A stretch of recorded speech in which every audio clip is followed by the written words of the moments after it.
How y'all doing out there? Thank y'all for watching the G Rich Show. I'm your host, the one and only Granville Richards, and we got the Prince of the Shy City in the building. This is a super special episode. This dude that came all the way from the Midwest to goddamn give me an interview. I feel super privileged.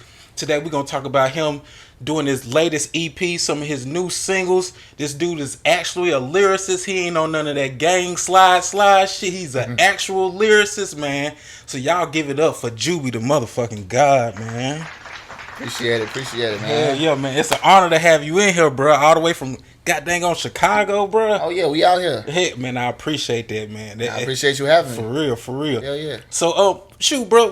What's bringing you to the Carolinas, bro? Other than the interview, bro? Oh yeah, man. I got a festival tomorrow. Okay. It's in Greenville, South Carolina, called the Fun Day Festival. Okay. How'd you hear about that? How'd you get on that right there, bro? So I was doing an audition in Atlanta. And it was for like a little TV show kind of like how they do like Rhythm and Flow, but it's something totally different. Okay. And I had performed some newer songs that nobody has heard yet. And one of the ladies, they were doing this thing called the Fun Day Festival. They hit me afterwards and said, "Yeah, we really like what you was doing. We want to try to get you on the Fun Day Festival. We going on tour doing this Fun Day Festival thing." So I was like, "Okay, just let me know when it is, where it is. I'll try to make my way out there." For sure. They called me to confirm that everything was actually happening. So we here. Boom. Yeah, we here. Dang, bro. You one of them artists, bro, that like when I look on your Instagram, bro, you always posting, you always got content, you always putting out music, bro. How do you stay so damn consistent, bro? That shit is crazy. Like I can always count you gonna have a new freestyle on there, a new video, something new every time. How the hell you stay so consistent, bro? I've been focusing on making sure that when people look up my name, they got something to find. For sure. And they not gonna be able to just see this, and this. They gotta be able to like go through it, kind of like how you would go through your favorite TV shows and watch the reruns. Like that's I'm like, all right. I just wanted to be consistent at first. I started off doing music videos. Okay. So you started as like a video producer or something. Yeah, I was I go to school for it. I go to school for like video and film and stuff. Oh, okay. But, so I can tell like cause your shit don't look like it's just shot like willy-nilly. Nah. But most of the stuff is done from my phone. See, like like you can do it from your phone. They don't understand how good them damn phones is. Man, it honestly don't matter what type of phone you got, as long as you recording. If you just getting it don't matter how it looks, as long as it's got. Post that. And people like to overthink it. I used to overthink it, but at my school they used to like give us cameras that we can rent out, so I would use them. Oh shit, brother, pimp the system. Yeah, exactly. Like they be like, yeah, this is for the projects you need to use. I'm like, all right, cool. I'm gonna do my shit at the same time. Like, y'all gonna have to deal with both regardless. I'm like, I'm gonna get my work done, but nigga, this is what I'm doing most of the time. I don't blame you, bro. Yeah. Goddamn, you gotta know how to use the system, bro. You gonna give me this high quality camera and think, oh yeah, I'm finna goddamn be shooting video. Man, what? The camera done been to Chicago and all that. Man, what? Oh my God. Camera done been to Texas. Camera done been to Atlanta. Damn. Camera done been back to Chicago. Been everywhere. I take the camera pretty much everywhere until I got my own. But like, I got my little like Sony ZV. It's a little, a little vlogging camera.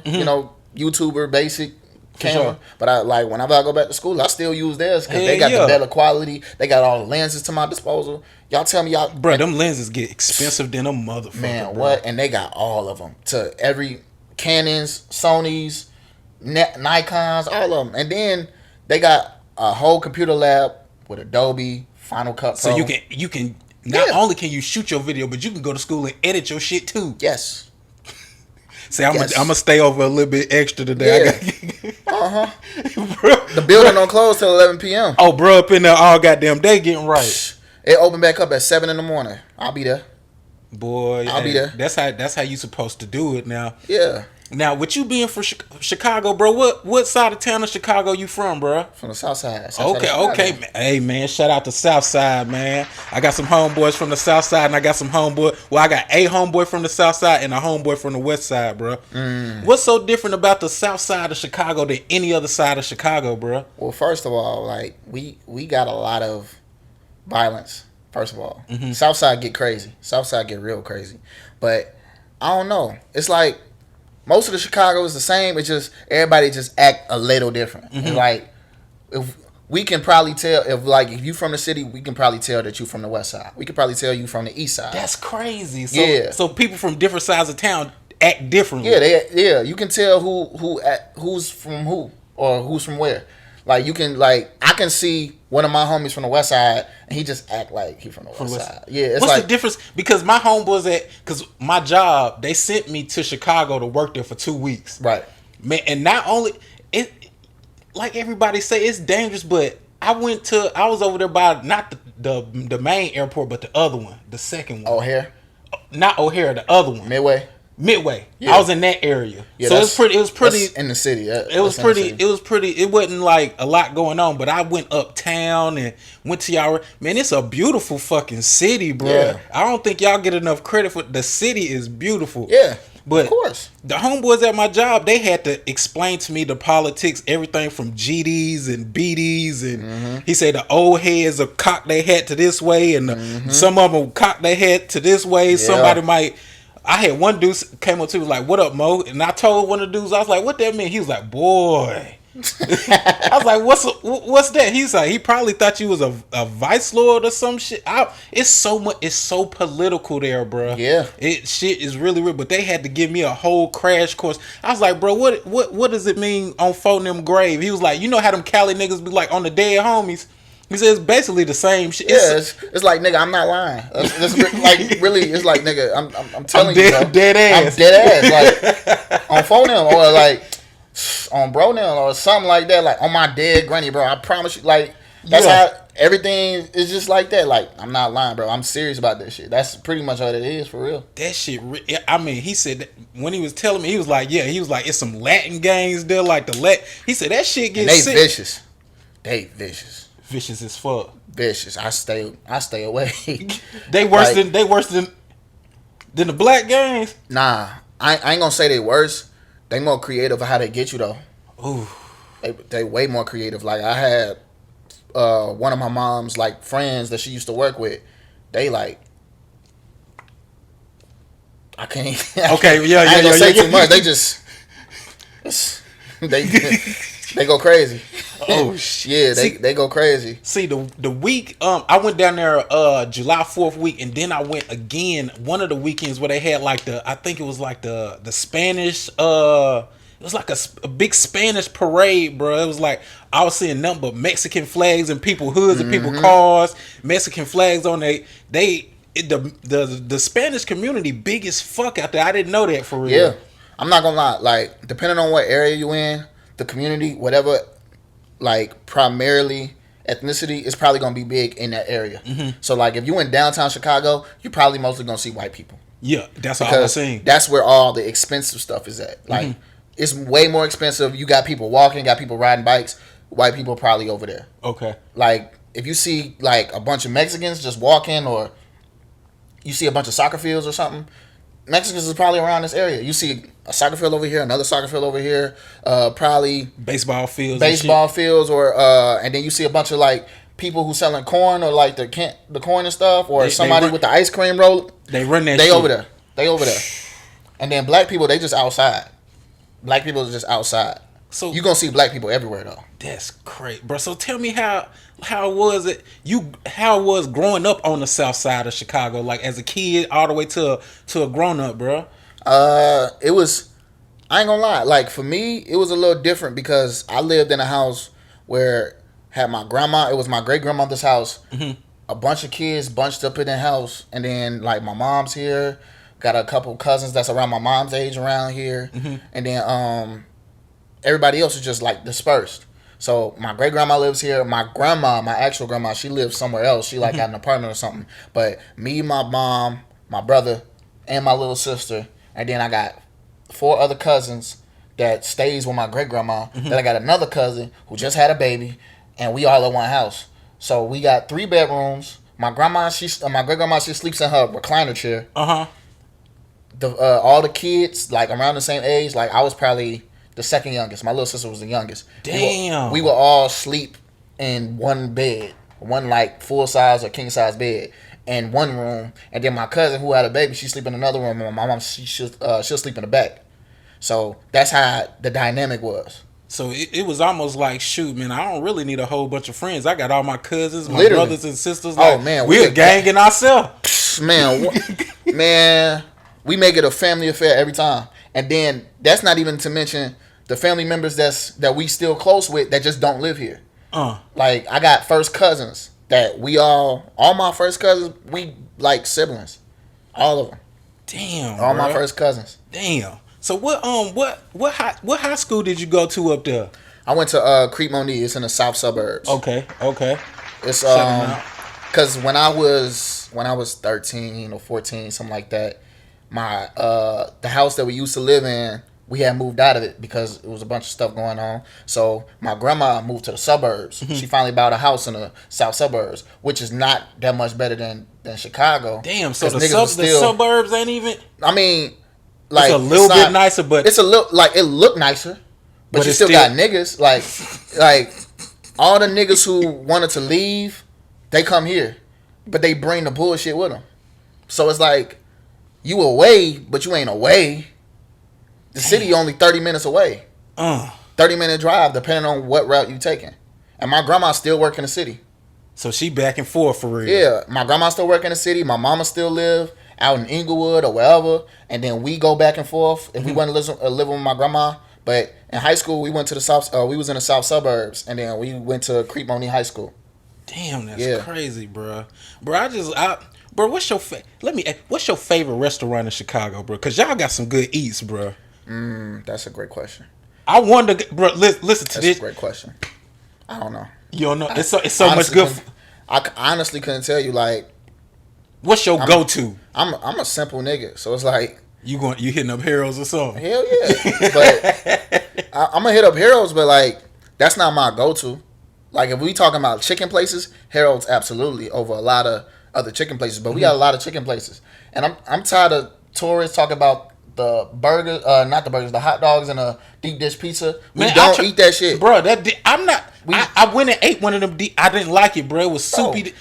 Giordano's or something. Giordano's, like, nah, bro. Look, we don't eat that shit. We from Chicago. We don't eat that shit. Stop trying to put pizza and hot dogs on us. We not eating no glizzies and we not eating no sauce and bread.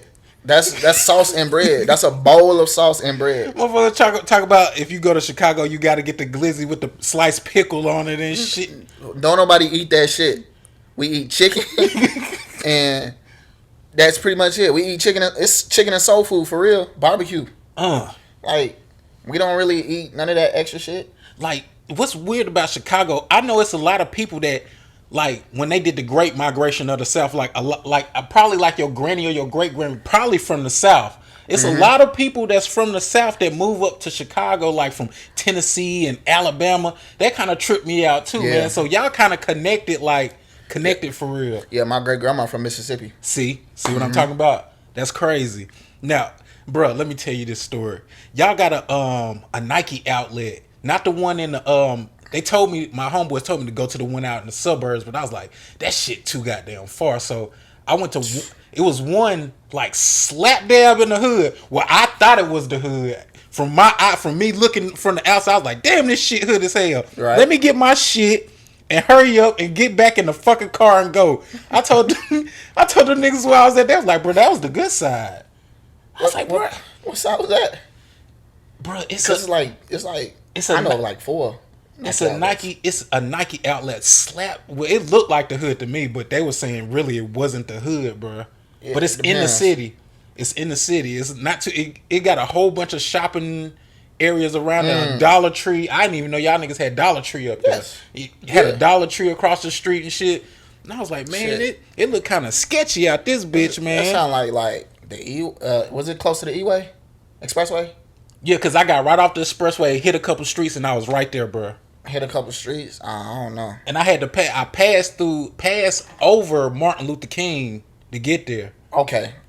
You passed through King Drive. I'm trying to think where that's at. I ain't been over there in so long, so it's like, I don't even know. I don't go because I like once I moved to the Birds, I got my own car. Like unless I got a reason to be in the city, you ain't going. I'm not in the city. Like I make music, and then everything that you want to do is in the city. But if I ain't got no reason to be out there, I promise you I'm not gonna be out there. I don't blame you, bro. It got worse. Like it really got worse. So it's like if you out there, you at risk. Like, bro, why do you think it got so bad all of a sudden? Like, because was it that when you were growing up as a kid, was it that bad? It was bad, but it wasn't that bad. Like, you got dumbass people who had guns, so it's like somebody gonna shoot, and somebody might catch a stray. I had a best friend, and I had a friend in elementary school in 3rd grade. She got shot like third day of 3rd grade or something like that at night, like playing in front of the house. They were shooting at somebody else, and she just caught a stray. Didn't make it. Her and her cousin got hit. Her cousin made it, but she didn't make it. So, like, it happens.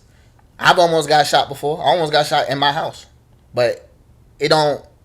It's like... It's kind of like Russian roulette. You never know. It comes at random. So, when I was growing up, like, when I moved around the city, it's like, you gonna hear it always. Yeah, you gonna hear it always. You can sleep through it if it's not that close. But if it's really close, then you be like, all right, what's going on? Let me find out how to maneuver. But when I started moving to the south suburbs and I didn't hear it as much, it was like a lot quieter. Mm-hmm. Then I'm like, all right, cool. But noticing that it's bad over here, and you ain't really got no ties to that shit. You ain't really got friends like that no more who stay down there. All right. You shouldn't be your ass around there. Hell no. Bruh, say, you gotta be smart. Like, I'm sorry. Being tough ain't that hard. Like, being tough is not that smart if you playing with your life. Uh-huh. Like, is it really worth it at the end of the day? Is it really worth it? If you can avoid it, is it worth it? Exactly. Because some people just can't avoid it. Like, you live here. So you're going to run into it. But if you don't live here, is it worth it? I couldn't imagine, like, staying there. Like, bro, how can you maneuver through? And it's such a big city with so many fucking people. You actually live in, like, one of my boys lives slap dab in the hood. He say he go to work, he go home. Yeah. Goddamn, he say when he at work over there by Midway, he do all his shopping, get all his groceries, go to the store, get his woods and shit. But he say once he go to the crib, he not coming back out until he got to leave. Yeah. He say I crank my car up, I get to where the fuck I need to go. Cause like if you hanging outside, like it's different if you grew up on this block and you still here when you're an adult, because these niggas know who you are. So like you can walk to the store and you'll be decent, but that's if they know who you are. People oppress you just because you in their area and they don't know who you are. So it's like you get off the bus, it's niggas at the bus stop like, where you from, fo? Like, you here, check it out, get back on the bus. What? Get back on the bus. Get a car. I was talking to, because we was, me and the dude I went to Chicago with, we came from Charlotte all the way up there. Mm-hmm. We was going to get on the train and go to the goddamn Cubs game. They was like, bro, if you get on the train, make sure you don't go past this point right here, bro. I think it's the red line or some shit. They was like, make sure your ass don't go past a certain point, bro, or it could be some shit. Or if you do go past that point, make sure your ass back where the fuck you need to be at past nighttime. He said you cook, bro. I'm not gonna lie. Anywhere in the city past nighttime, don't be nowhere. If it's dark outside, if the street lights are on and the sun is not out, you really don't want to be anywhere. You want to be in the house. That Chicago lifestyle different, bro. Like that ass is like you don't need to be nowhere. Like only people that's out right now is them. Yeah, like the niggas who have to be outside right now or who on the prowl. Those are the niggas who need to be outside right now. If they feel like they need to be outside, let them be outside. But like, if you just visiting and you outside at night and you know you're not supposed to be around here, don't go in the house. And then I be seeing all these people on Instagram and TikTok talking about when they come to Chicago, oh, I gotta go to 63rd, oh, I gotta go to them niggas like, do not do that dumb ass shit. That's stupid. Man, look. Stay your ass. They told me, stay your ass around the airport. Where the fuck you at? They was like, don't go to no 63rd or no shit you heard on no Vaughn or no Dirk verse. Do not. That's the misconception right there. Why the fuck would you go somewhere these niggas claim they was at when they was broke? Are they there now? Nope. No. So why the fuck would you go there if they're not even there? That don't make sense. They not even around there. They not even hanging around there no more because they know it's bad. And don't nobody even fucking know you. You a new face. You were a brand new face. Why the fuck would you go somewhere you don't know shit about? And you know they're violent. We told you they're violent. We told you already. People, don't come here. And you said, tell the camera, I want to go. Tell the camera. Tell the people. Bro, we said, don't come here. And you say, I want to go. You're dumb. You're stupid. You're a stupid person. Because that just sounds slow. Why would you go somewhere knowing what can happen? And then expect you're going to be all cool. Stop it. I'm not from here. I'm from Charlotte. Man, we don't give a flying fuck. Man, why a girl I was talking to a couple months ago, she said, I want to go to 63rd. I want to take a picture in front of the Vine mural. I'm like, be careful. I said, tread lightly. Because you're going to be out there by your damn self. Because I promise you can see it. Like, I drive past it all the time. I be in my car in broad daylight driving past it. At night, I'm not driving over there. Like, them niggas don't know me. I'm Gucci. I'm cool. Damn, that's crazy, bro. I can sit up here and ask you questions about Chicago all day, bro. Man. Bro, how did you, like, Chicago, how do you deal with the motherfucking cold weather? Because, bro, when I went up there like late September. It started, for me, from North Carolina, I'm like, God damn, it's cold, man, already. Like at nighttime. Oh yeah. They say that cold air coming from the lake and shit. Yeah. Man, how do y'all deal with that cold weather? That's something. We used to it. We always had it. We've always had it. How many months of summer do y'all have? 3? 2 or 3? We got like 4. It depends on the year. Like sometimes it'll start early. Sometimes it'll linger a little late. Mm-hmm. But like 9 times out of 10, you never gonna really get. You always gonna have like a hot ass summer. Like when it gets to September, it started getting a little brisky outside. You know the fall actually sitting in. But like once the fall hit, it's gonna be cool. In the spring, it's gonna rain a lot, and it still might be cool. And it still might be fucking. Y'all get that snow too, bro. Yeah, we get. But here's the thing: there's been like a year where it just been cold, just no snow, just been cold. That because y'all cold is different, bro. Because that wind, that's what I was like. I understand why they call it the Windy City. Because not only is it cold, but the wind is blowing something serious, bro. Yes. They told me like they was like that little coat you got from North Carolina. You brought that up here, bro. That wind gonna eat right through that coat. It's not gonna stand a chance, man, bro. I noticed like because I've been out here for 4 years. I've been because I go to school out here. The way that we feel weather and the way that y'all feel weather is 2 totally different things. Because it'll be cold out here. It'll be 70 degrees. It's like 77 something. It's out here. Like to them, it's warm. Yeah, it's hot as fuck to me right now. I'm sweating. Like these niggas talking about some, bro. It's decent outside. I could wear a little hoodie. You could wear what, nigga? Y'all out there 65-degree weather with t-shirts on. Bro, I'm like, nigga, stop it. 65 degrees to us, that's cold, bro. Nah, 65 degrees, like that's warm. Like that's out here. That's decent. No, out here, bro, I'm cold. When it get anything lower than 60, bro, like I'm talking about 55 to 60, I'm cold, bro. Nah, we lived a different lifestyle, bro. That's crazy. See, it got negative. It get negative in Chicago. That mean if you spit on the ground, that shit probably froze by the time. Shit, you go outside and you try to go to work, your engine probably froze. The acid in your battery probably froze. Like you probably can't turn your shit on. See, and in North Carolina, bro, when it snow and get cold like that, if it snow in North Carolina and we get this much snow, everything closed. Oh, I know. Y'all still going to work. Y'all still going to school. See, here's my thing. One, we'll get 10 inches of snow and still go to school because they plow the roads. Y'all ain't got nothing to plow the roads. That's why y'all don't. Yeah. Y'all ain't got no salt. Y'all act like y'all don't know what salt is. No. Y'all ain't got no cars to plow the snow. Like that's y'all problem. Like if y'all had that shit, y'all still go to school. And then all y'all roads like back roads, like y'all got these 2 lanes, these 1 lane shits. We got them. We get that black ice, bro. I know. If it's cold out here, if it's cold enough, I'm not going nowhere because I know for a fact it's black ice somewhere. Especially if it snowed the day before, if it rained or some shit.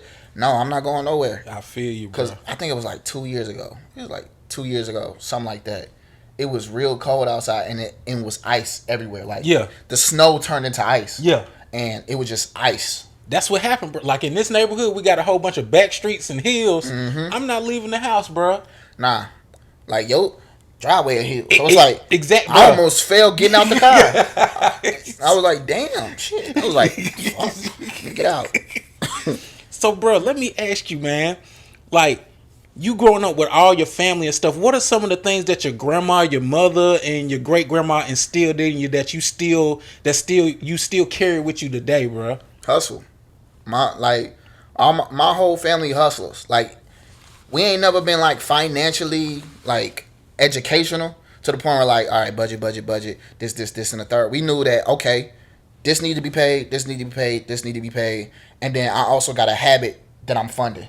We don't know that if I let go of the habit, I'll have more money so I could do this, that, and the third, invest in this, that, and the stocks and shit. We don't know shit about that. We know how to hustle. So my dad work on cars. That's not his job. He a handyman. He know how to renovate houses and shit. My uncle, he know how to work on cars. He know how to do other shit. He know how to cook, all this other shit. My auntie own a business. She do wigs and stuff for certain celebrities and stuff like that. My other auntie, she do baked goods, sweet tooth treats. She make every fucking thing pretty much that you can bake. And then she also make her own shit. She make oatmeal cream pies and shit. Oh, damn. Nigga. I'm gonna have to goddamn get one. That nigga. Shit. You said what? Listen, bro. What? Oatmeal Listen, cream. Sweet Tooth Treat be coming out with the oatmeal cream pies and Jesus Christ. Oh my God. Say auntie be snapping like that. That's an understatement. Man, next time I got there, take me a little vacation to Chicago. Bro. I'm putting like, y'all come down there to Chicago. I'll put y'all on to the best baked goods you could ever have. She got pound cakes in there, bro. Like, food so good. Pound cakes. Bro, she got these things called cola cake. And it basically like the moistest like brownie, pretty much. It's like a brownie. It got like a little chocolate covering over it. Bro, you gonna have to put. Hey man, I'm gonna definitely next time I come to the city, I'm definitely gonna hit you up, bro. God damn. Like, bro, like this is only my family, mind you.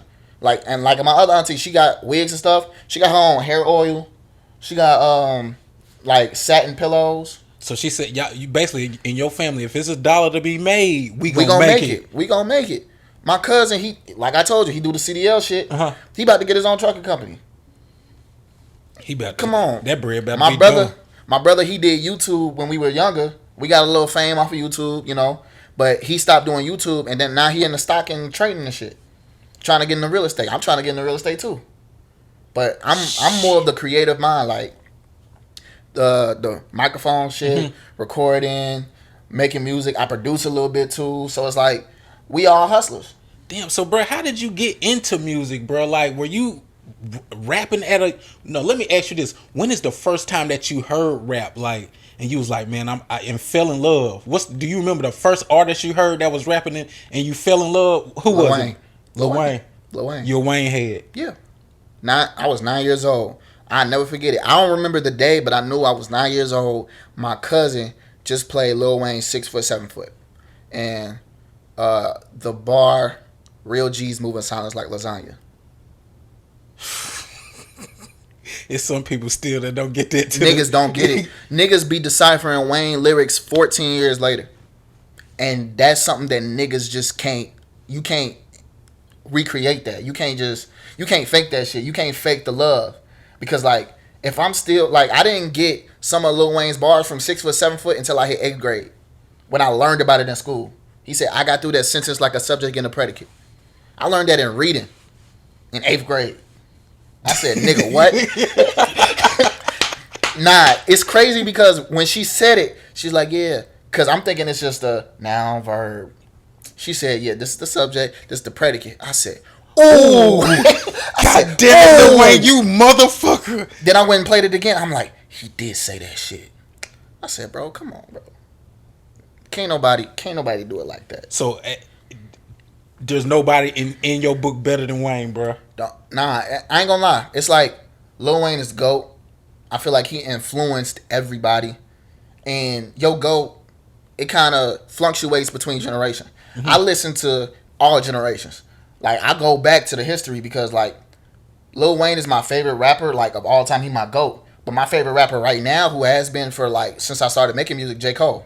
Man, welcome to the Carolinas. Yeah. Welcome to the Carolinas. So like, my thing is this though. Like J. Cole, my favorite rapper, right? His favorite rapper is Nas. Okay, why is your favorite rapper Nas? I'm finna go listen to some Nas. Why does my favorite rapper like this nigga so much? I went to go listen to Nas. I see why you like him so much. Bro, Nas got... Now Nas is one of my favorites. He in my top 5 now because I went and go see why. And then I always hear Pac and Biggie, but I grew up on that. My people's always play Pac and Big. So I'm real keen of Big. Like I fuck with Big more based on like lyrically, rap. Yeah, because rap wise, yeah, impact wise, Pac all day. And that's how it is now, in my opinion. J. Cole, he got impact, but his bars compared to Kendrick. Okay, keep going. Like Kendrick impact, he gonna do some shit that's gonna win you Grammys, make you think about some shit, and all this other shit. J. Cole gonna relate to you on a personal level that a lot of people can't do. Facts. So it's different. It's all about preference. I love them both, and I would blast both of them all day more than I do any other rapper. But if you had to pick if I had to pick, I gotta go J. Cole because on a personal level, it just resonates with me more. I feel like I would have made the song J. Cole made already if he didn't make them. The subject matter is too similar. See, and look, I had somebody on the show not too long ago, and we was talking about the Cole, Kendrick, and and Drake beef, and I was telling him like, bruh, Kendrick's gonna murder Drake, bruh. I know this for a fact, bruh. He do not. This is way before it happened. I was telling people that, I was like, nah, Drake the GOAT. I'm like, bruh, lyrically he don't want it with Kendrick. I was like, now if him and J. Cole was going at it, I don't know who the fuck I would pick, bruh. Cole. Because you don't just say Cole. Look. Me personally, did you hear First Person Shooter? Yeah, bro. He killed what? All right. He fucking murdered, bro. Did you hear Evil Ways? Bro, yeah, the song he got with Lil Yachty, Secret Recipe. Killed him. Did you hear Johnny P's Caddy? Bro, every time, bro. So look, Drake, he's gonna give you a hit. Absolutely. Cole is gonna give you bars. So if we talking about a rap battle, bars over a hit is gonna win every time. If you're talking about a battle, mainstream, he probably gonna make more money, but more is less. I told them people more is less, depending on how you want to look at it. For sure. Because like if Drake give you a hit, cool, we gonna get bread, number one every time. But if we talking about J. Cole gonna say some shit like, I ain't with that sleeping underground like a gopher, so I go for mine.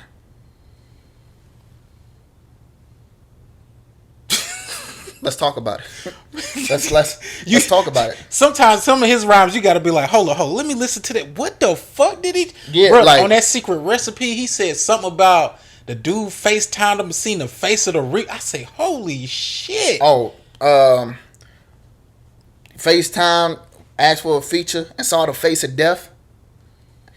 This nigga said on Johnny P's Caddy, if Jesus asked for, I probably would go to hell if Jesus asked for a feature.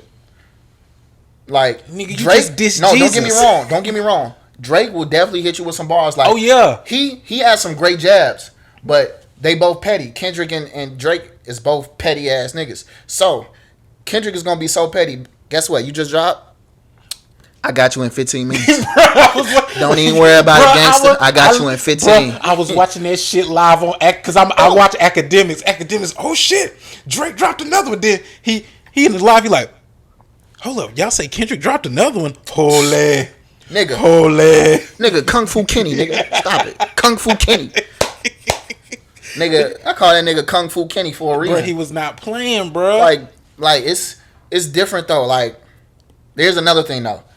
You got to look how everybody grew up. Drake was on Degrassi. He had the TV stuff. So hits and stuff, he probably going to fit more in that category anyway. Because he grew up with that. Yeah. Kendrick was known as a battle rapper who was famous in Compton for rapping. Before he was mainstream, he was already known for that shit. You think you finna beat this nigga? He been doing this longer than he became Kendrick Lamar? When he was just Lil Ducky, just K-Dot? Bro, they said he had so many. They said if Drake would have dropped another one, They say he got a whole fucking. It's more. He says more disses than this. You don't know how much animosity these niggas have towards each other, bro. And that's the weird thing. Drake brought Kendrick out like for like it. Well, I don't know because Nip said no. Game said he brought out Kendrick and Game said he brought out Kendrick and Nip for like their first tour. But after that, like Drake brought Kendrick out for like one of his like first tours, bro. So I'm like, when did shit go wrong? And they always been throwing little jabs at each other forever, bro. Look, I'm gonna tell you when it went wrong. Where at least I think it went wrong.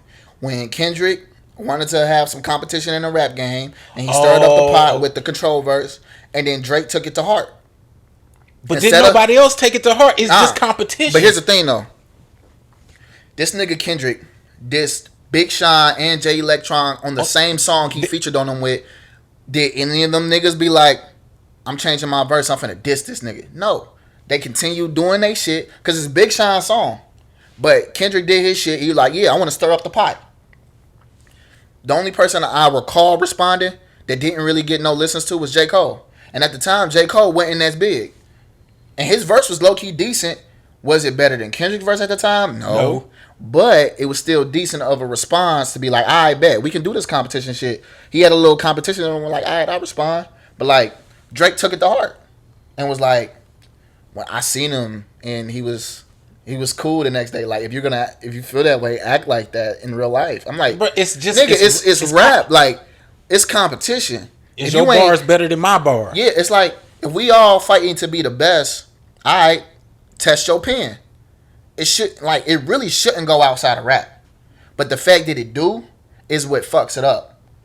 Like the beef fucks up when like, all right, I'm gonna throw your daughter in there, nigga. I'm gonna throw your auntie who had cancer, your uncle with the one leg. I'm talk about his ass. Like, why are we doing that? We ain't gotta stoop that low. Like when J. Cole did the 7-minute drill, even though I feel like he did the best thing for himself, and I fucked with it. I was at Dreamville Fest when he said it. I was like, everybody in the crowd like, why are you apologizing? I'm like, I get it. Cause really, that's his homie. At the end of the day, like we've been waiting on the Kendrick Cole mix, Kendrick Cole goddamn album forever. But here's the thing, though, he would have stood by it if it wasn't so ill intent. Like he did it because everybody like, what you gonna do, nigga? He dissing both of y'all. What you gonna do? The shots wasn't even really for Cole. It's just he caught the strays. You was standing beside him. Nigga, like, fuck the big three. It's big me. If I throw fire at Drake and Cole is standing right next to him, nigga, you gonna get burned too. You gonna get burned too. But at the same time, it's not for you. All you had to do was get the fuck out the way. Just walk away. I still feel like Kendrick felt a little type of way. Like, nigga, you on tour with this nigga, bro. That's you my dog, bro. Why you on tour with this nigga and I don't like him, bro? In the beef, both songs, Kendrick and Drake reference Cole a lot. In both songs. And when they was dissing, going back and forth. When like Kendrick was talking about, I hope they my real friends or I'm YMW Melly. I'm gonna kill him. Like, he said Cole name too. Cole is a real friend. He said, look, I threw these jabs, I'll take it on the chin. It was just, it didn't sit right with my soul. Drake's like, Cole's losing sleep over this, nigga, not me. Like, you could tell where the animosity is. Cole didn't have to do nothing, and he could have stand by his diss and be like, nigga, you got 24 hours to respond. Bro, and I really, like, if Cole and Kendrick, like, cause if we go on by bars, bro, if you want to keep it real, like Cole bars is better than Kendrick, but Kendrick just do something to my soul, bro. Look, Not Like Us was probably the best. I'm so tired of hearing that fucking song, bro. Look, I don't give a fuck. Kendrick's bars on Not Like Us was probably the best I've ever bars I seen Kendrick. I've heard from Kendrick because Kendrick, he gonna give you bars. They gonna be subtle and you gonna have to think about them. But he was actually. Nail a nigga to the cross. He walk around like Tizo. Like, that's a bar. Nigga, you know who Tizo is? No. Who is I didn't. Hold on, bro. I'm about to. Tizo is the nigga that be walking around and he got all the nails in his hair. Hold on, bro. Hold on, bro. Tizo touchdown. Bro, put me on what? Nigga. Nail a nigga to the cross. He walk around like Tizo. Yes. Hold on. I gotta find a decent picture. Like, look at this nigga. What? What? But he be having nails all in his hair and everything, like on some gothic shit. Like, those are nails, nigga. Nail a nigga to the cross, he walk around like Tizo. Bar. God almighty. So it's like, when Kendrick do shit like that, okay, I see why you in the big three. But do you think Drake can come back from this, bro? Drake, ain't nothing gonna happen. I don't think Drake down bad because of this. He just lost. Like, but Drake's he lost still the gonna push. be Drake. Huh? He lost the push. If you want, but that's because push got personal. When niggas get personal, and like Kendrick said it, don't tell lies about me. I won't tell truths about you. So it's like, if I got some dirt on you that you ain't want nobody to know, and nigga, you gonna lose every time.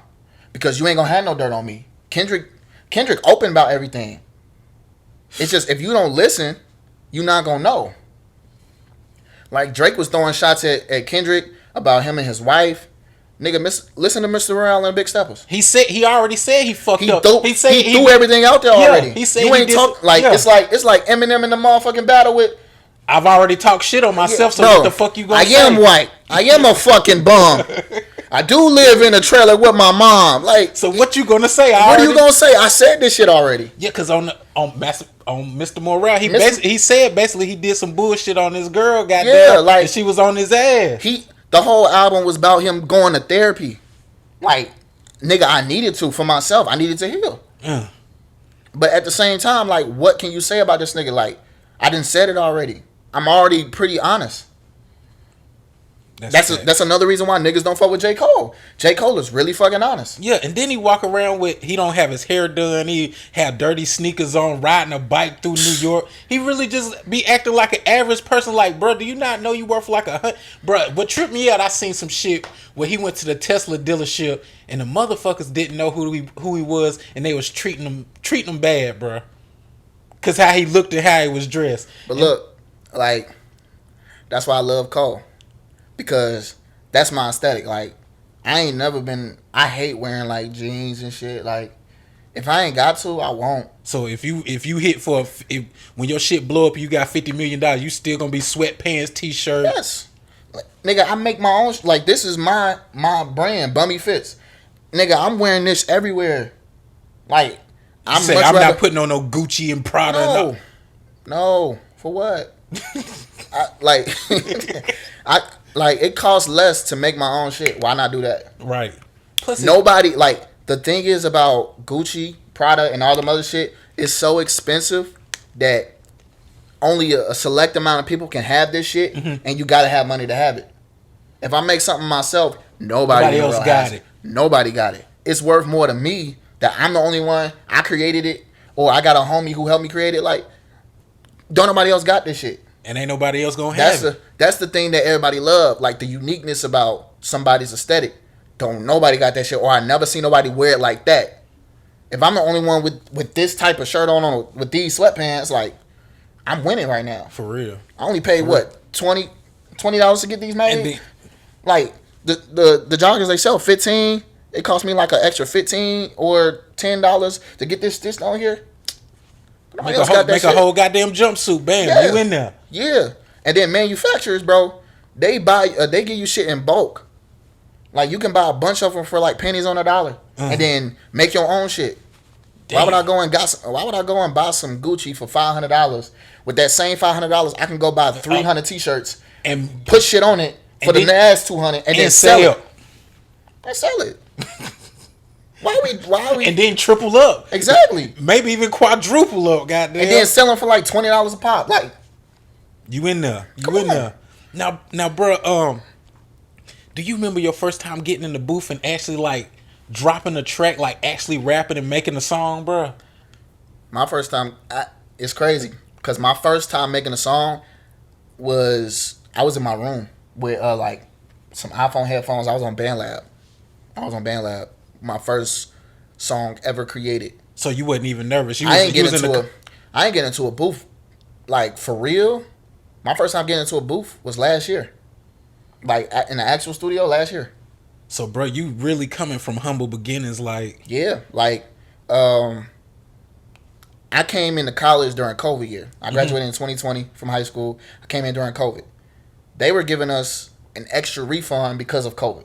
An extra $1,500 or whatever the fuck. Ooh, that's a lick. Yeah. So this is what I did. I went to Amazon for $500. I got my own studio setup. Smart. Got a laptop, a MacBook. Bought the bundle, a Scarlett headphone, Scarlett microphone, the Fort Christ interface, and then they gave me Pro Tools. I just learned it. I just learned how to use Pro Tools, and then I was recording myself for up until now. I still record myself sometimes, but right now I use Logic because I make beats too now. So I use Logic to produce and stuff, and then whenever I go to the studio and they on Pro Tools, I know a little bit about what they talking about. Because I don't like to move without knowing how shit work. Especially because niggas can get over on you if you don't know shit. Try to overprice you. Yeah. Like, bro, and why people they don't want to know shit. Like, people be like, this is what I know and that's cool. You got to learn the behind the... Yeah, it's like, if you don't know shit, it's no possible way that you can move. Like, how you going to move on some shit you don't know about? You want to go to the studio, you want to record... You don't even know how to set up the microphone. You don't know how far you can be from a microphone. You don't even know the simple etiquette. You don't know you're not supposed to be on your phone in the studio because you're recording in your room all day and all this other shit. You don't know what an EQ is. Like, you don't know how to compress your voice. You don't know how to talk in a certain way so that your shit don't sound too loud and not crunchy.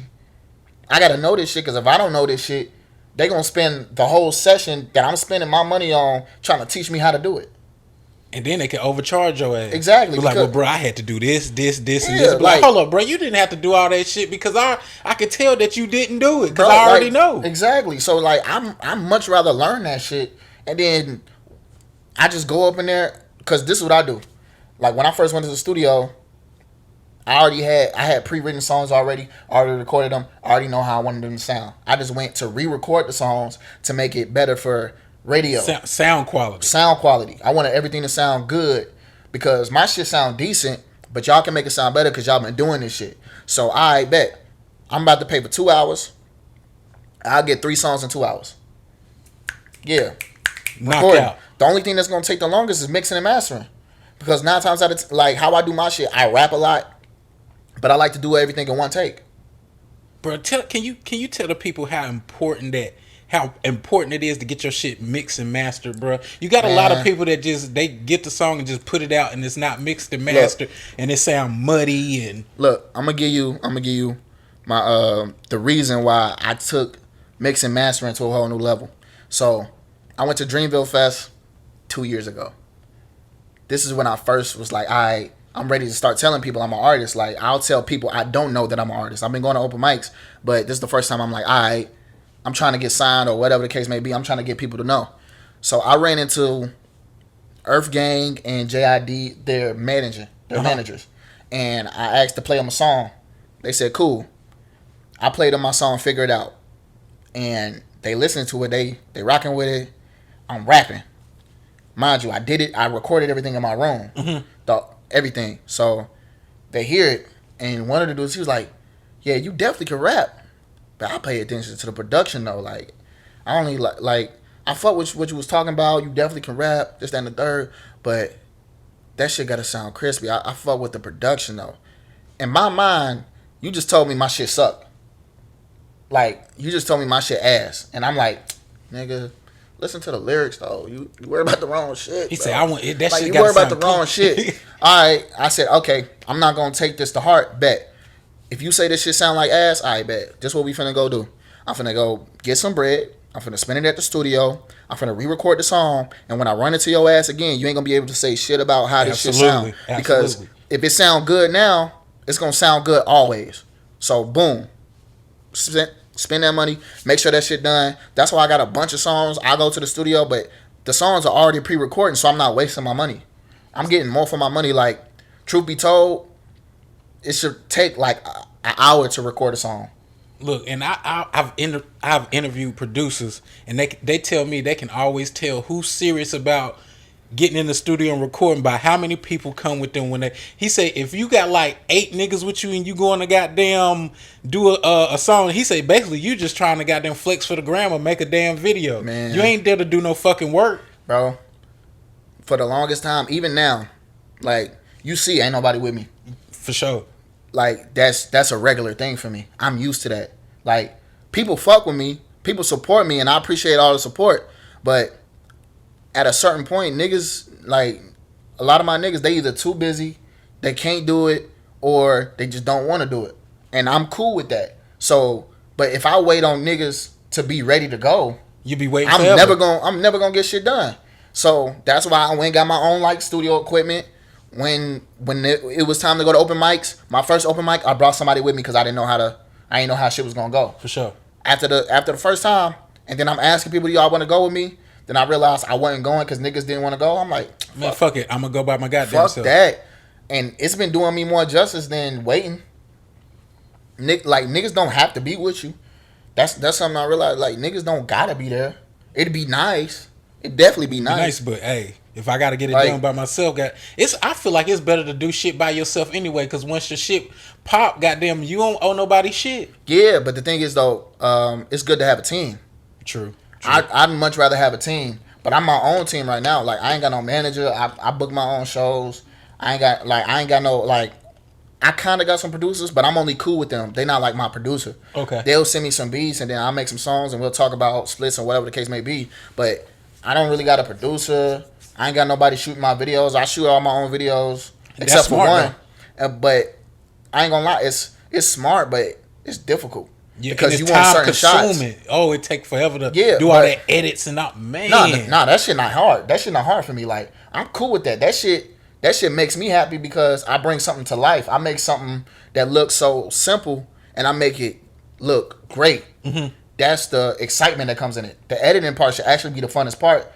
And then the best part should be when it's finished and you actually done editing.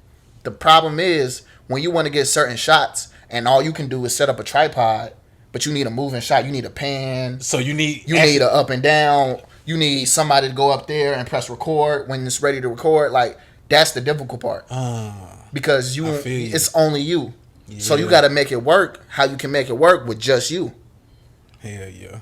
Like, even with this podcast and shit, they be like, the motherfucker be surprised. I be like, bro, I shoot all that shit on my cell phone, bro. I got my shit at the crib, bro. I ain't, all this shit cheap. These microphones, all this shit, bro. My old lady goddamn was working at a job and they laid off and let her keep the computer. That's where I got this computer from. Hell yeah. Went to Amazon. This shit cheap. The mic, bro. I'm not finna spend no whole bunch of money to. And everybody like, bro, the shit look good. This that. I'm like, bro, I'm shooting that shit from my phone. They be like, huh? Yeah, niggas don't get it. Like, these phones are getting better. These cameras are getting crazy. Like, you can shoot your shit in HD. And still be decent. Bro, but these phones got 4K now. On. These phones got 4K now. With 3 cameras on it. Exactly. Like, you really don't need all that extra shit. Niggas think you need all that extra shit because they want to be extra. Niggas think you need all that extra shit because that's a bar, bro. Yeah, like, literally, like, you want to be extra. Alright, spend that money. I'm going to get the same shit done that you be doing for less money, and it's gonna look better. My shit gonna look better than yours because I know what I'm doing. You think you gotta spend money to get great quality? Mm-hmm. That's not in every case. Now, if you talking about like recording, if you talking about like in the studio where you trying to make a song sound crisp, you should definitely put money into your environment. But if you're just trying to record something from your phone to make some visuals, and like, look at LaRussell, man, that nigga posts 3 times a day. He got a camera because he can afford it now, but like you can achieve that shit with a phone. You can do the same shit that nigga do with a phone, and then he also got a team. So it's like, and then he doing concerts from the backyard, selling out the I would love to do some shit money like just that. Straight to hand, bro. Money straight to hand. And the thing is, like, he throw out so many gems. I learned so much from LaRussell, bro, because this nigga he gives you the information that everybody wants to gatekeep because they know about the shit, and that's how they get money from you without you knowing. Especially them labels, bro. Yeah, the labels, they'll tell you, yeah, bro, we gonna give you this deal, we gonna give you this contract, I'm gonna give you this money up front. We ain't gonna tell you that's credit though. We ain't gonna tell you gotta pay it back. but we gonna give you this money up front. Spend it. 360s and all. Yeah, like, bro, like they don't tell you it's a bunch of deals that you can get. They just tell you, yeah, we gonna give you this deal. They don't tell you that there's options for other deals. And you see that upfront money, you like, Yeah. oh, I'm about to get me a car, Bro, my house, this, that, and the third. Look, like my mind said, like when the time comes, because the time gonna come. For I know sure. that the music is getting crazy. The time gonna come. When the time comes, like if you offering me some shit that just sounds stupid, bro. I've been broke this long. I'm gonna be alright. Right. I'll be alright for a little longer. If you can, my thing is, if you came to holler at me and you think my shit fire, somebody else is gonna come and they're gonna offer me exactly what I want or something even better. So it's like you might as well offer me something, give me what I'm worth, and stop trying to get over on me because nigga, I ain't got no problem being broke a little bit longer. I don't. And like you said earlier, sometimes less is more. Like if they give you a deal and they say we give you full control over all your music, you'll own all your music, but we gonna pay you less up front. Some people take and then some labels will be like, we gonna give you all the money up front, but we gonna own your music, this, that. Now you might have a hit that goddamn. That's a hit for the next 40, 50 years, bro. They gonna have your shit in commercials, movies, but you're not gonna get a dime of that shit. And that's the thing. Like, I don't want to. I want to do that too. I want to get into movies and TV shows, shit, like my music and shit. But the thing is, like on social media, niggas talk about this shit all the time. Like, people give you gems, but people overlook them. Like, niggas think just because you get your shit from Instagram, TikTok, YouTube, that it ain't valuable. Vince Staples said, yeah, they gave me more money for a song that they didn't use for Call of Duty. They gave me a song. They gave me more money than my album budget for one song that they didn't use, and it got picked up by three different other companies, and he got paid for all three of them, and they were more than his budget for his album. That dude right there is a genius, bro. Vince, man, he's a genius, bro. It's so many, bro. It's so many people I fuck with, like not just as an artist, like as a person, like. I watch interviews constantly, like, cause I wanna learn about these people, so like, to figure out if we have a common interest. Because if we run into each other and then we ain't got no common interest, ain't no way we gonna make some great shit. Like exactly, like it's not gonna fit for me because if your vibe off, my vibe gonna be off. And if the vibe off, I ain't fucking with you. Yeah, period. Like, so like the niggas I listen to. I watch their interviews and I fuck with them as people, but I won't know the real thing until I actually meet them. Exactly. Like Lute, you know who Lute is? Yeah, he from Charlotte. Yeah, he from Charlotte. Yeah, he signed to Dreamville. I met him right before Dreamville Fest, a week before Dreamville Fest at the Engineers. Babies for his own. Yeah. And I seen him again at the festival at his little block party. I was out there with my speaker and my microphone. He rolled past me on the bike. Was like, "Oh shit, bro, you going crazy?" And then chopped it up with me afterwards. Like, and then I went and listened to all his shit. I was already listening to it, but I went and dived a little deeper, watched some interviews. I'm like, I fuck with this nigga for real. For real. And I bet you, bruh, like you said, your shit finna blow up. When he see you again, he be like, "Bro, I remember goddamn when you I remember you, bro." Yeah. And then like the nigga Ruben Vincent. I don't know if you heard of Ruben Vincent. Nah. So I'm about to put y'all niggas on. I fuck with Ruben Vincent. So he another nigga from Charlotte. He from Charlotte. He from Charlotte. Okay. Yeah, he from Charlotte. Yeah, I need to get on this. Listen. This nigga go crazy. Ruben Vincent. Yeah, Ruben Vincent. He his mentor and who he signed to, Knife Wonder. Oh yeah, so you know that and his beat. And right now he's signed to Rock Nation. You know, Knife Wonder ain't co-signing no bullshit. Yeah. So he under Knife Wonder. Knife Wonder discovered him. He signed to Rock Nation right now. He did a little freestyle at the BET Hip Hop Awards, I think last year, or the beginning of the year. He did a freestyle at the BET Hip Hop Awards. Went crazy. You gonna make me have to look him up, bro. Last year at Dreamville Fest, he opened up on a Sunday, and I had met him at a pop up. The first time I went to the pop ups and shit, I did my little outside street performance. I ran into him. He was like, "Yeah, I'm performing at the festival. I'm Ruben Vincent." And I seen him post about it on like Twitter or Instagram or something. And I fucked with the story. He said, "I met J. Cole X amount of years ago, and now I'm opening up. Now I'm lined up on his festival. Dreams come true." And I fucked with him before that. I didn't know what he looked like. Never heard his music. I fucked with that. Then I met him, and he invited me to a pop up.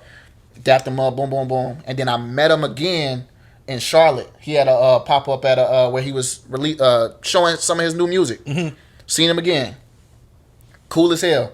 And he remembered, he like, you look familiar. I'm like, yeah, bro, I met you at Dreamville Fest this, and the third. He like, oh, that is you. Good to see you again. See, you doing the same thing that he did, bro. You brushing shoulders with all these people, so eventually, goddamn, they gonna fucking remember that shit. Yeah, but the thing is, though, I'm not in your face. I'm not fanboying over you.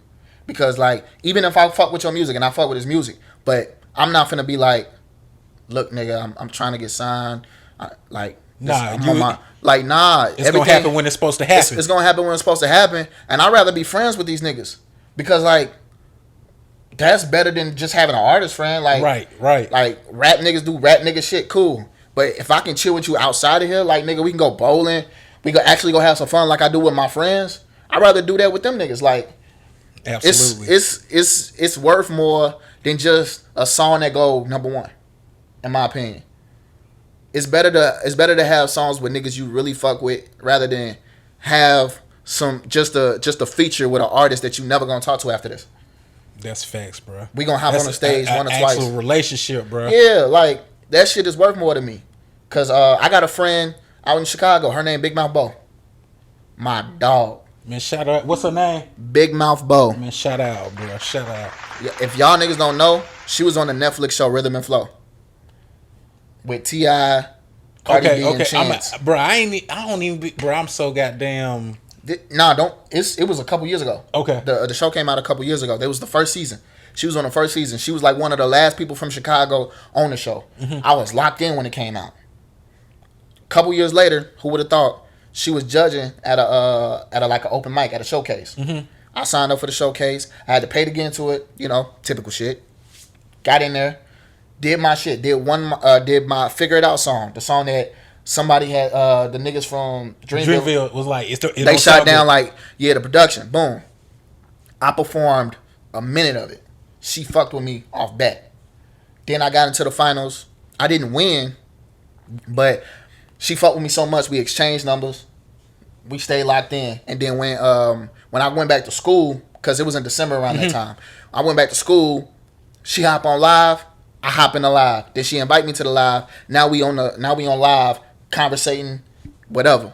And then we going song for song on live. Mind you. That's a man. We ain't never that was the only time we met. The first time we met. And then when I went to school, we were just talking. First impressions is a motherfucker. First impressions is everything. And then when I came back for the summer, she was putting together a block party for this thing called Revolution Workshop, where they give like licenses, like kind of like a trade school for like carpentry and all that other shit in like 3 months. And they wanted to do like a celebration for their graduation class, had her coordinate Revolution Workshop shit, and she wanted me to perform. Then she ended up giving me an opportunity where me and her is working on the festival together. And then we ended up spending a lot of time. Then me and her became best friends. I talked to her damn near every day. She actually just texted me not too long ago. Damn, that's crazy. See, so it's like I'd rather have that type of relationship. Yep. So that's worth more to me. Like, and me and her, we only made 2 songs in the year that we've known each other, but yet we always around each other. That's more important. That's way more important. I feel you on that, bro. Now, when I listen to your music, bro, like I said, I don't get all that slide, shoot 'em up, kill 'em, bro. You actually talking about actual shit, like actual personal shit, bro. Where does that come from? Because in my personal opinion, bro, I get tired of all the goddamn the drill music, the slide music, the goddamn sipping syrup music. I just want somebody just to be real, bro. And when I hear your music, I hear realness, bro. Bro, it's like I can't talk about shit I don't do or shit that I don't live. So for me, I was a middle child. I always felt like I was never heard. So I love Lil Wayne, but I related to J. Cole. That's why that's the separation. So you basically saying if Lil Wayne and J. Cole goddamn was combined together, we get boom. And then I was big on Kendrick too. Before I was a J. Cole fan, I was a Kendrick fan. Mm-hmm. So a lot of people hear Kendrick and J.I.D. in some of my songs. Like you telling stories, bro. Like, yeah. But the thing is, it's very hard for me to try to be something I'm not. Especially when it comes to talking about shit that I'll never do. Like I really don't fuck with the narrative of throwing your life away for some shit that don't love you. And then you really from where niggas do that shit, Yeah, bro. so like I got friends, like I got a cousin who died unfortunately to gun violence, and he was trying to save the city, but somebody couldn't get into a club that he was at, and he was trying to celebrate somebody's birthday. Somebody couldn't get into a club. They left, came back, shot the bitch up. He got hit, and I found out through Facebook. Facebook posted this, like, this dude died on 5700 block of whatever. So you scrolling your phone? I scroll on my phone at school. Found out that he passed away. Shit like that, it don't make you want to love the streets, make you want to be in the streets. And the nigga was doing so much for the community. And the fact that y'all gonna, like, I understand it's God's plan. God do what he got to do, and he take people when he want to take them. You can't question God, but at the same time, it's like, him? You gonna take him? I'm not gonna question God, but I gotta question the niggas around. Like, that's who y'all want to take out? Y'all want to leave this nigga on the block who gonna kill everybody, but y'all gonna take the nigga out who trying to save the city? Okay, why would I want to be a part of that? I want to save the city, like the city that raised me, that I grew up in, that I fortunately had the chance to make it out of. I want to save my city. I want to be that nigga.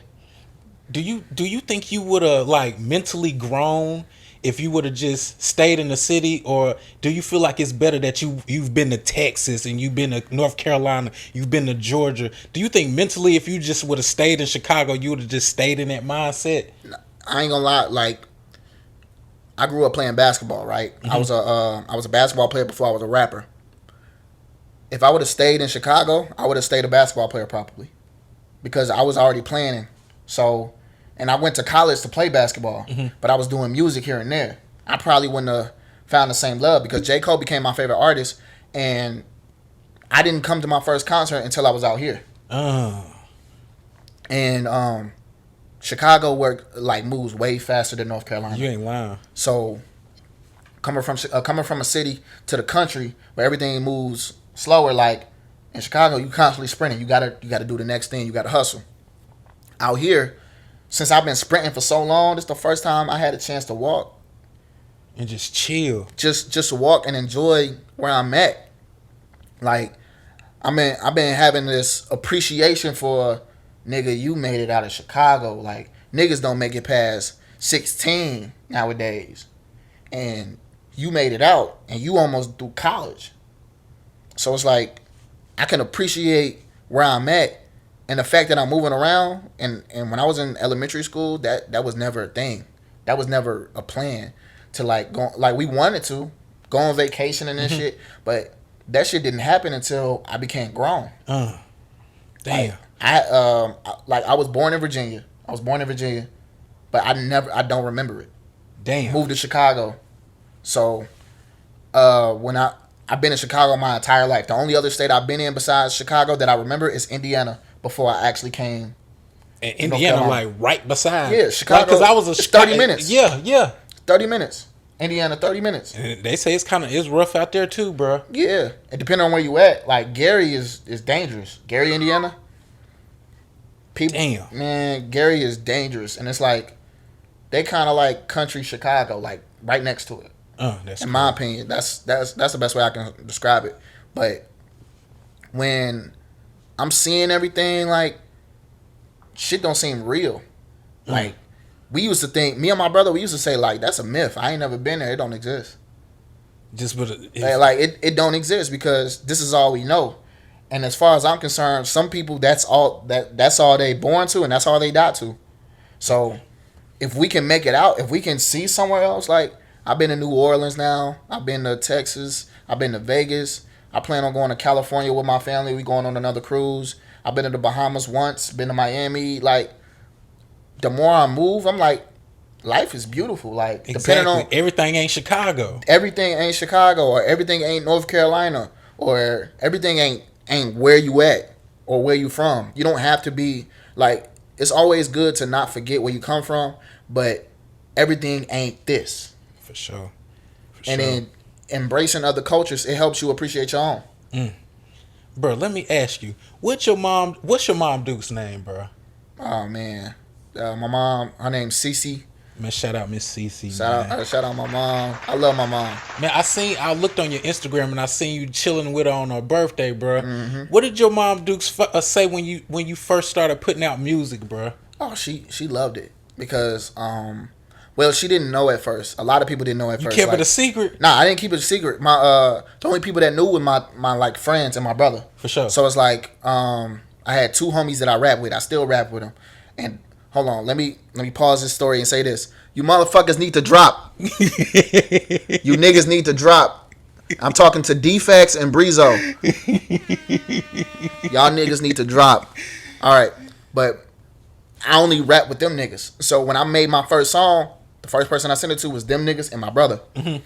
But when I started like getting better at it, and then I started posting it, that's when my mama found out. When I started posting it. What she said, bro? Oh, she was like, this is really good. She was like, you are golden. Like you gonna do something with this. My mom was very supportive. Like my mom like my sister. My mom is like my sister, and I love her to death. But it's like the more and more I got better at it, the more and more she fell in love with it. Especially because I reference her so much in my music. Mm-hmm. That's what she likes the most. And then when I reference her, I gotta show it to her. Because it'll be some of the most like traumatic shit sometimes, or some of the most easygoing shit, or it's just a situation that involves her and she'll love to hear it. Even if it brings back some bad memories, it's good that she got reminded on it because she's not there anymore. So I'll talk about how my mom confides in me a lot. Mm-hmm. Like even as a kid, even 10-year-old me, she would confide in me like I was one of her best friends because she had nobody else to talk to. My mom was born in San Antonio, Texas, or somewhere near Texas, and went to Virginia. That's where she met my dad. And she been through a lot. Like her mom died in 9/11. Oh, my grandma. What? Oh, I was born. My mama was pregnant with me at the time. I didn't get a chance to meet her, but me and her share the same. Me and my grandma share the name. Me and her got the. Her last name is my middle name. Okay. And my nickname is close to her actual name. Wow. So my name is Juby, or Juby DaGod. Her name is Judy, and it's spelled the same. Damn. So it's kind of like when she lost her, she got me. You. So it was kind of like wasn't a fair trade, but it was good for what she got. Mm-hmm. So like she confided in me a lot. She always tried to uplift me more than anybody else. Like she tried to do her best, even though she couldn't live with us the whole time. We couldn't stay with her the whole time because she would move from apartment to apartment. The niggas she used to deal with, these niggas, oh my god. One of your songs, you was like the nigga wasn't paying bills or so. Like this is, I hate this. And girls, like the females that I deal with, they be hating how stubborn I get, but you got to realize it comes from a real place. I hate the idea of a passenger seat nigga.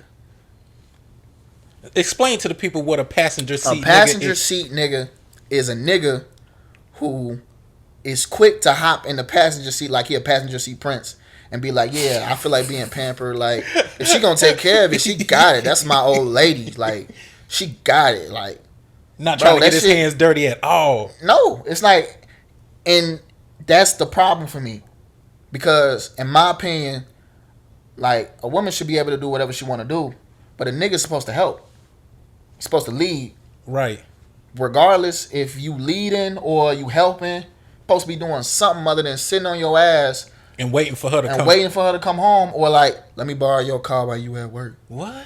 Jody ass nigga. Nigga, what? Let me borrow your car while you at work. I'll put gas back in it. Don't worry about it. I'll put gas back in. Like that shit pisses me off. Like, bro, you ain't got no bitch about yourself? Bro, like, you ain't got nothing going for yourself enough where you can just make some shit shake. You can't make some shit shake by yourself? Especially you growing up with a family full of hustlers, man. Yeah, like, that's just something we all hustlers. Like, and my dad, he don't live, like, him and my mom, they really don't like each other. But at the same time, my dad loves his kids. They both had, they had me and my brother. Mm-hmm. The only kids they got together. And then they both had their own separate kids with other people. But me and my brother is the glue between them two. My brother talks to my dad more, and I talk to my mom more. And then me and my brother, we inseparable. So we gonna y'all compare notes and be like, well, mama said this, daddy said this. Okay, well, I'm gonna go to shit. that. But like, it's different because our relationship is different. Because to me, my dad is like a cousin. It's like he there, but I'll see you when I see you. For sure. Especially because I'm all over the place. And then he from the hood too. He from Chicago. He grew up in that shit. Like GDs, all types of shit. So he know all about that. I ain't gonna say too much about the shit he participated in, but yeah. So my brother relate to that a little bit more. My brother not into that, but he do indulge in certain things that I probably wouldn't do. Like, I ain't gonna say I've never smoked or drank. My brother do it a little bit more than I do. For sure. I don't do it for real. I might do it here and there. I'll take a shot. I might take a blunt a couple times. Once. Bruh. Once or twice. When I was smoking, bruh. I credit Chicago with this. Y'all got some of the best weed I've ever had in my nigga. Shit, I don't know. Oh my! I don't know. I be telling people that they be like Chicago. I be like, I haven't indulged. I haven't indulged enough. So it's like I don't know. I know my brother be. Ooh, so, bro, that shit had me so fucked up. That shit had me. I went to a dispensary and it's this weed called Jenny Kush, bro. And I'm at the hotel and shit. I'm on the second floor. The goddamn wash rack is on the third floor. Bruh, I'm so high. I done went to the fourth floor. Bruh, I was fucked up. Like, that's eating every goddamn, bruh. When people be like, man, you gotta go to Cali to get it. I say, bruh, let me tell you what the best smoke I said, I went to Chicago and them niggas got some shit, boy. Sheesh. Even the dudes I purchased some shit from, some regular man, I had to leave that shit alone though. Man, like I couldn't get into it. All my family do something. For real. Everybody got something, some type of vice. And I was just like, yeah. Your vice is music. Yeah, but I wouldn't even take it as a vice. Like, it's like a passion. For like, sure. These niggas just had a habit. A habit that they couldn't just let go. It's hard to stop smoking, bro. That's a hard thing, bro. People don't understand when you stop smoking, bro. You can be so angry. Like that first month, you ain't eating shit. That's why I can't do it. That's why I can't do it because I know for a fact if I start the habit, you gonna be addicted. I gotta do it. I have to do it, bro. I wouldn't want to go to work unless I smoke. I wouldn't want to eat unless I smoke. That's how niggas be. Can't play that game. Look, that's how niggas be. Podcast was going down the drain. Wasn't getting no episodes done. Why you ain't do that episode, babe? Cause I ain't smoke. Cause I ain't high enough. This shit boring. I need some. What made me stop smoking? This dude was like, bro, why you be high all the time like that? What, you don't like yourself? I had to sit and think about that shit. I was like, I've never thought about it. He was like, why are you always high, bro? Do you not like yourself? And I didn't get it until probably like a couple weeks later. Like, I wasn't always smoking weed. What, do I not really like myself for real?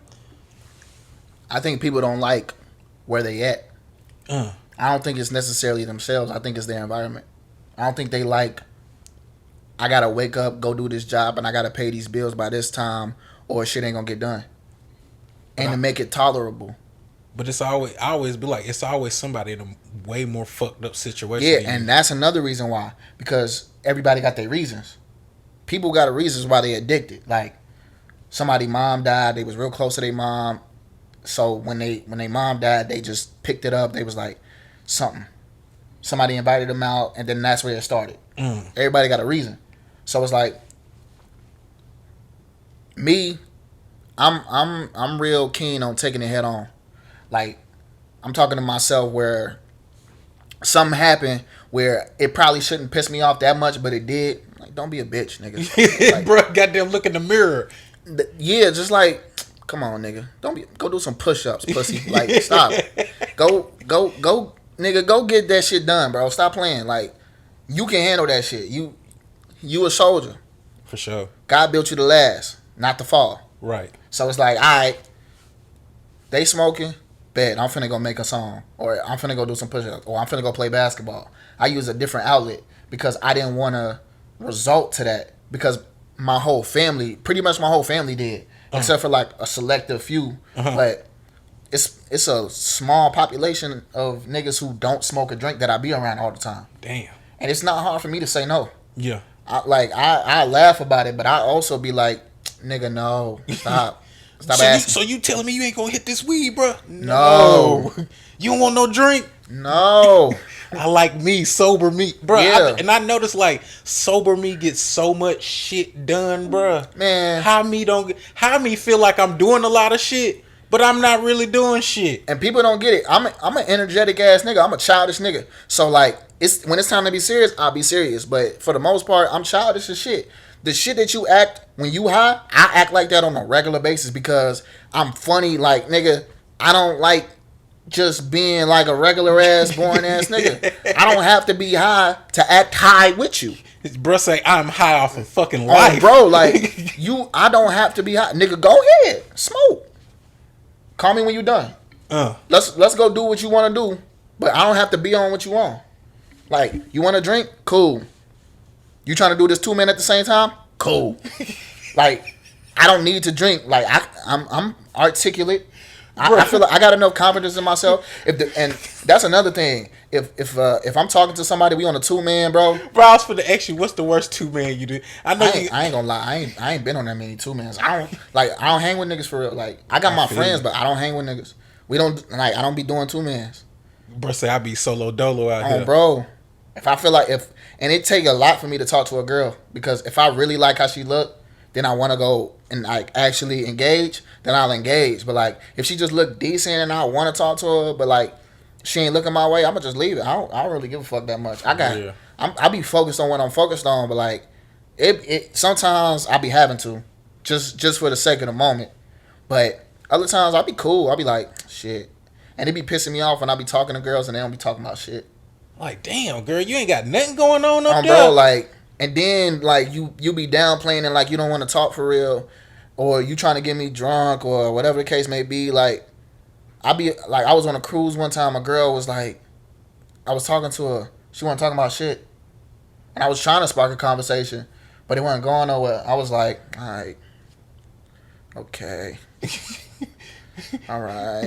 I'm finna goddamn. I'ma slide left on bro. this one. I'm like, hey, bro. Let's get the fuck up out of here, bro. Like, because like, pussy ain't never been that important where I gotta act out of character just to get it. Oh man, I can't stand them niggas. Because bro, like, if a bitch like you, she like you, like for real. She gon' like. I said this in one of my new songs. I said if she like you, she don't care where she fucking at. She don't care. If she really fuck with you or she want to engage in that, they more horny than niggas. If they want to, they're going to. Exactly. If they don't want to, they gonna hold off. Like, boy, you spitting fat for you like, to be for so real, young. like, for you to be young, bro, you know some shit now. Yeah, cause like I've been on both sides. It's like if she want to do it, she's gonna do it. But if she don't, it don't take that much influence to get her to do it because she wants to do it. Exactly. Like, it all depends on what you do with that. That's gonna dictate if it's gonna be a regular thing or if it's gonna be just some shit that just happened. And if it's just some shit that just happened, 9 times out of 10, you gonna make it harder for the next nigga. And the next nigga. And the next nigga. And the cycle continues. But if you stay around for a little bit longer, it might not be the same, or she might definitely influence on how she do it, but like it's definitely gonna be different. But like for certain things though, she ain't. Oh, that shit recording. I'm good. It's all good. Like for real. Shit. But like if a shorty really fucking with you, she'll do it in the back seat. She'll ride it in the front seat. Even at her mama house. Man, what? Bro, let me stick around. She sleep. Motherfucker, that trying to goddamn man. Said, nah, you remember that video? He was like, "You brought me up in here at 3:00 in the morning to cuddle." Cuddle? Yeah. Man, hell no! Get this shit off me! I'm waking up the whole fucking house. Hey, bro, let me ask you, what are some local artists that you fuck with? They can be from. Give me 4 local artists that you fuck with. They can be from Chicago, the Carolinas, anywhere, bro. Okay. 4. Well, I gotta do Ruben Vincent. That's number 1. Okay, for sure. Ruben Vincent. Shout out Ruben, bro. I gotta look him up because he in Charlotte. So yeah, definitely Ruben Vincent 1. Big Mouth Bo, number 2. Those gonna always forever be my 2 off rip. Whoa. Hold on.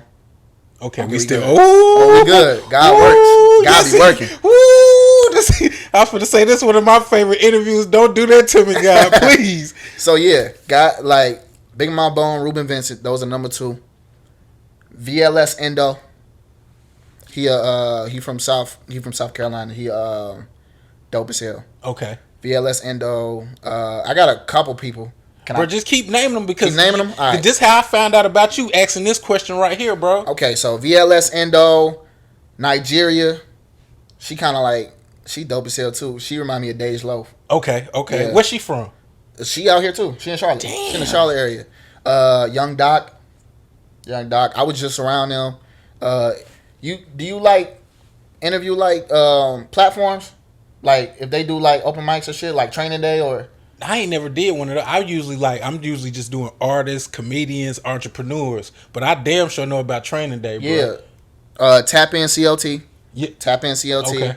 And the person that run that, the one civilian. Okay. Yeah, that's her Instagram one. The one civilian. Okay, I'm gonna go back and I'm gonna follow her for real. Yeah, my homies D-Fax and Breezo, Dono and Breezy. That's what I could think of off Drew the Kid from Chicago. His name is Drew the Kid. Okay. He dope as hell too. He be everywhere. That okay. Nigga be everywhere. And I think that's pretty much it. Okay, man. Yeah. Shout out all them people, man. He just shouted out, man, for sure, man. I'm gonna definitely check in. Some of y'all finna be in y'all inbox for real. Hell yeah. So, bro, we coming to the end of the interview, and one of the questions that I feel like is just I have to ask, bro. If you had any words of advice or keys to success for anybody that's trying to get into music, what would Juby DaGod tell them, bro? Bro, do what you love and stop worrying about if everybody gonna fuck with it. As long as you fuck with it, that's all that matters. Because if you would put it on your playlist, continue to do it. Mm-hmm. Somebody's gonna like it. I started doing this shit based off the love for it. When I first started this shit, I never wanted to take it serious. I wanted to play basketball. I wanted to go to the NBA. When that shit wasn't working out, I was like, oh, I got music still. It started getting better. Then I started putting that shit on my playlist. I'm my biggest fan. I don't give a fuck. Yeah. I don't give a fuck what nobody say. Don't nobody listen to me more than I do. For sure. So it's like, if you love doing it, it don't matter. And always look to improve. Don't sit somewhere too comfortable, because if you comfortable, you ain't got no room to grow. Shit. I'm getting a little bit too comfortable. I was sticking just in Charlotte, bro. I feel like I need to goddamn. Yeah. I don't like really going nowhere, bro. I gotta get out. Take the podcast with you in public. Like if you not in here, shit, go out in public. Like come sit down and talk to me. I think I should start doing that. Just go uptown one day. Because I got that table and them chairs, bro. All this shit is mobile, bro. I can move all this shit. Shit. My whole studio in there. This nigga got his whole studio in here. Bruh said he'll go to the hotel and make a song right now. Man, the people I'm staying with for while I'm out here, I made a song the first night I came. Set up the whole studio, bang. Man, because I wrote it on the plane. On the plane over here, because I've been going crazy. Like I've been producing like crazy this week. I've been recording like crazy, and I've been writing like crazy. I made the song while I was on the plane. That's some Lil Wayne shit, bro. I finished the song on the plane. I'm like trying to get it down. As soon as I got to the room, I set my shit up and I recorded it. This dude different here. Yeah, and then I just left a pen writing session where a bunch of artists came together. That's what I was talking about. Young Doc and Tap In. That's just they shit. They was like, yeah, everybody come together. We all finna write. I said, cool. I went up in there. They played a couple beats. I got a beat that I'm finna work on with some other people. And then it made everybody rap on one beat because everybody liked the Pacific beat. I wrote a hook and a verse. They really fucked with my hook. So we going with my hook. And I think they going to go with my verse. I just don't know what place it's going in. Whew. And we did that shit in 20 minutes. It took me 10 minutes to write my shit. I do this shit like daily. You say it's nothing, bro. If somebody wanted for you to rap on the spot, you'd be like, oh, that ain't shit, bro. Man, what? We could do that. Like, I'm not afraid of none of that shit. Because it was a point in time I was. Every time somebody give me a chance to freestyle or be like, look, give me your best 8. Give me your best 16. Bet. I got you right now. I'm about to go in the arsenal. I'm about I'm about to see if I can freestyle some shit. If I don't feel like freestyling some shit, bet I'm finna go to one of the remixes that I haven't released yet, and I'm finna give you that. But we gonna have something for you. I'm gonna have something for you. Like, stay ready so you ain't gotta get ready. And then I put myself through drills and shit. Like when I tell you my favorite artists, I study them. I study their habits. I study how they perform. Cause I'm trying to see how I want to do my shit. J. Cole do this thing called the 7-minute drill. Like, he called that song 7-minute drill, but it's really he put on the beat and he just goes stupid. Listen to it, timing it 7 minutes. Write whatever you can in 7 minutes. Oh damn! I didn't even know I didn't even know that was what the fuck he was doing. Yes, like whatever you can to get over overthinking, nigga. You got to get this verse out. You got 7 minutes. You got 7 minutes. That's all you getting. Like my song, I just dropped a mixtape on my website on oneandonlyjuby.com. It's called AU, the periodic element for gold, meaning everybody a golden child. You golden, I'm golden. That's the whole meaning of it. One of the songs on there is called Still Here, and the first verse of that song, and then the bridge part where I'm like singing a little bit, I wrote all that shit in 7 minutes. And that was at a time where I wasn't even creative. I was just trying some shit. I was in Alabama with my mom because she's staying in Alabama right now, and I was waiting to get my hair cut. I was at a barbershop. 7 minutes. 7 minutes. Going in. 7 minutes. Boy, y'all, hey, man, if y'all don't follow this, hey, tell the people how they can follow you on TikTok, Instagram, Facebook, goddamn, all that good stuff, bro. All right, so y'all can follow me on Instagram at the number 1 and only Juby. That's the number 1, ANDONLYJUBY. Juby DaGod on TikTok. It's one and only Juby on Twitter. On all streaming platforms, Juby DaGod. And I'm actually about to, and then my website is also oneandonlyjuby.com. But I'm not gonna lie, I'm thinking about dropping the God out my name, just Juby, and just being Juby. Yeah, that I think I might do that before I drop my next project. Just gonna be either way it's gonna work, bro. For real. Yeah. Either way it's gonna work. And then I'm gonna tease my my new project name, Jubilee. Bro say he coming for next, yeah. bro. I just dropped the mixtape on the 15th. Bro, you stay consistently dropping, bro. Consistently dropping, man, bro. That's... Truth be told, bro, I ain't dropped in a while. Besides the EP, I dropped in December. But you just dropped a single too. I looked on. Yeah, Apple. Riddles. Yeah, like a couple months ago. Yeah. But the thing is, the Truth and Consequences EP that was supposed to be an album. I had 16 songs already. Bro, what's the difference between an EP and an album, bro? EP it stands for episode. It's like, you know what an episode is? Yeah. It's only a couple episodes, and then you get a season finale.